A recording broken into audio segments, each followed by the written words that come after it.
darkness. And so they are deceived, and their judgment is wrong, and they are tested, and they fail the test. There are many other strategies of Dajjal, many other.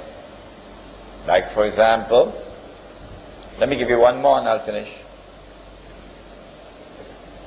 He said, sallallahu ta'ala alayhi wa sallam, the last people to come out to Dajjal will be women. The last people to come out to Dajjal will be women, wanita.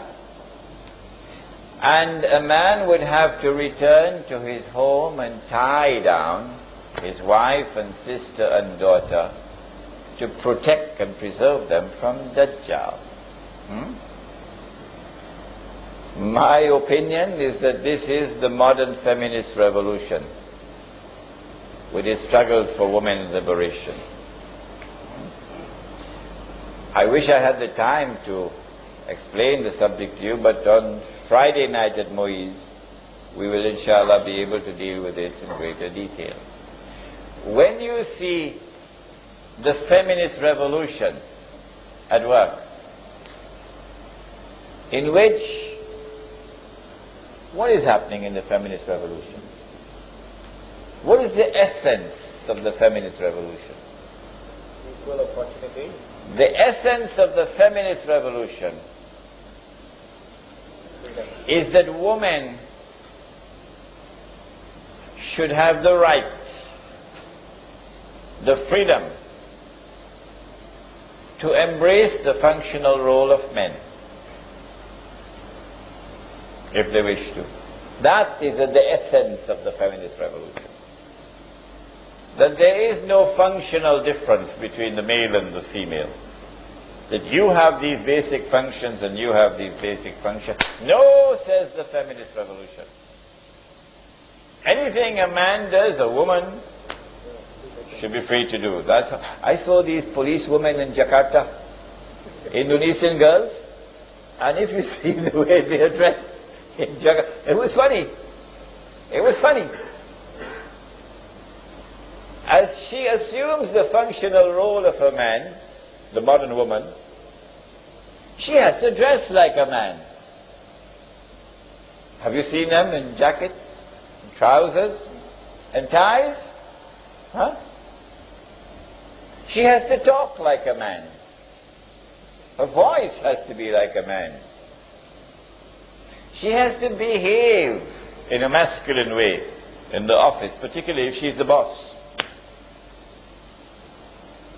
And so in the process of assuming the functional role of the male, in the language of the Quran now, it is like the night trying to become day.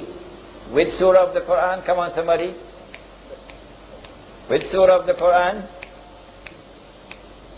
وَاللَّيْلِ إِذَا يَغْشَى وَالنَّهَارِ إِذَا تَجَلَّى وَمَا خَلَقَ الذَّكَرَ وَالْأُنثَى.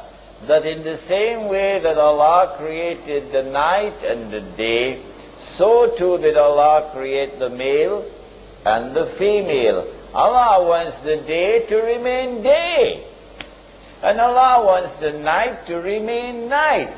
And so he goes on to say, Inna sa'ayakum lashatta, meaning you are functionally different. With the feminist revolution, the night is now trying to become day. There are enormously dangerous implications in this, but we will take up this subject, inshallah, on Friday. I've given you just a taste of the second part of the lecture, the methodology, the strategies which will be employed by Dajjal for the purpose of pursuing his mission of testing all of mankind,